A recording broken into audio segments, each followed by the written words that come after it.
Linux distros can feel overwhelming, with hundreds to choose from. It's hard to know where to start, but most of them trace back to just a few core families. So let's break down the distros that actually matter in 2025. Let's start with the Debian family, one of the oldest and most important branches in the Linux world. First launched in the early 90s, Debian has always been about stability, openness, and community. Unlike some distros backed by companies, Debian is entirely run by volunteers, with thousands of developers worldwide keeping it alive. It moves slowly with updates, but that's by design.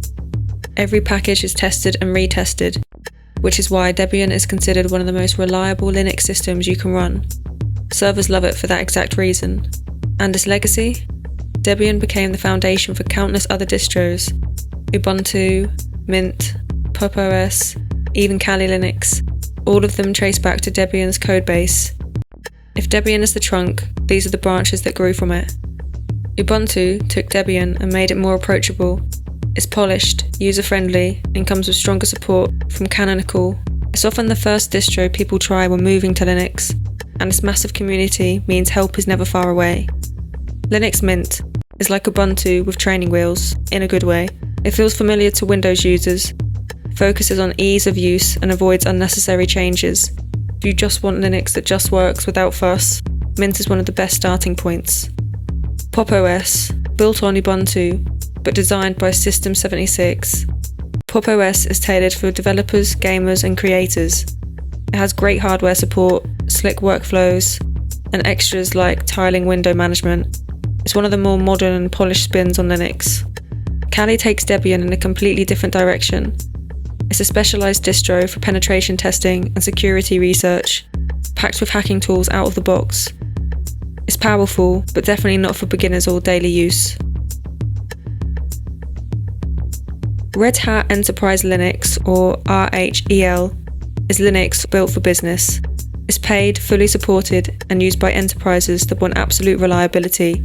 Banks, governments, Fortune 500 companies, they're all running Red Hat somewhere. It's not about flash, it's about support, stability, and 10-year life cycles. Fedora is where Red Hat experiments. It's community-driven and cutting-edge, often testing new features before they ever reach RHEL. Developers love it because it's modern and fast-moving, but it's still backed by Red Hat. CentOS used to be the free RHEL clone, for those who wanted enterprise stability without the price tag. But after Red Hat changed course, the community stepped in.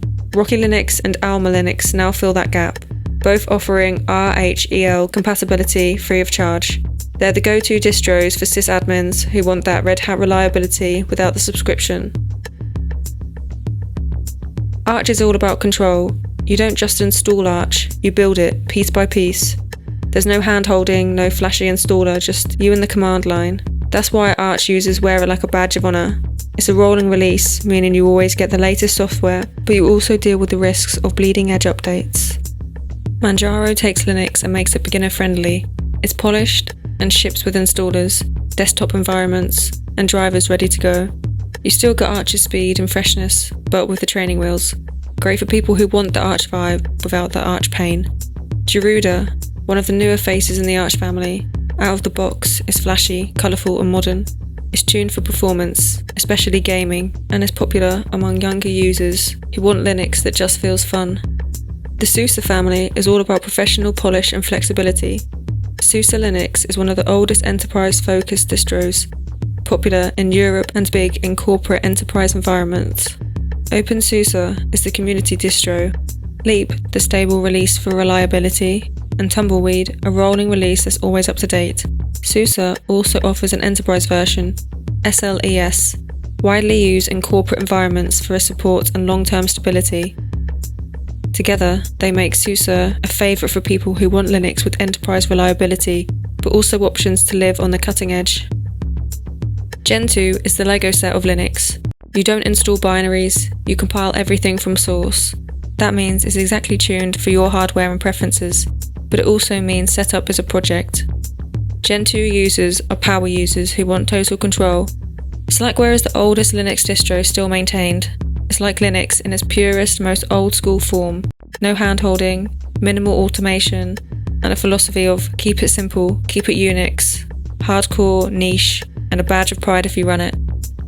So which one should you actually use? If you're new, start with Ubuntu or Mint. If you want something sleek or modern, go with Pop! OS or Fedora. If you're running a server, stick to Debian or Rocky. Cybersecurity and hacking? That's Kali. And if you want a real challenge, Arch or Gentoo will keep you busy. At the end of the day, the best distro is the one that fits you, and you can always try another until you find the perfect match. Let us know in the comments what's your favourite and why. Thanks for watching, and if you enjoyed this, don't forget to like, share and subscribe.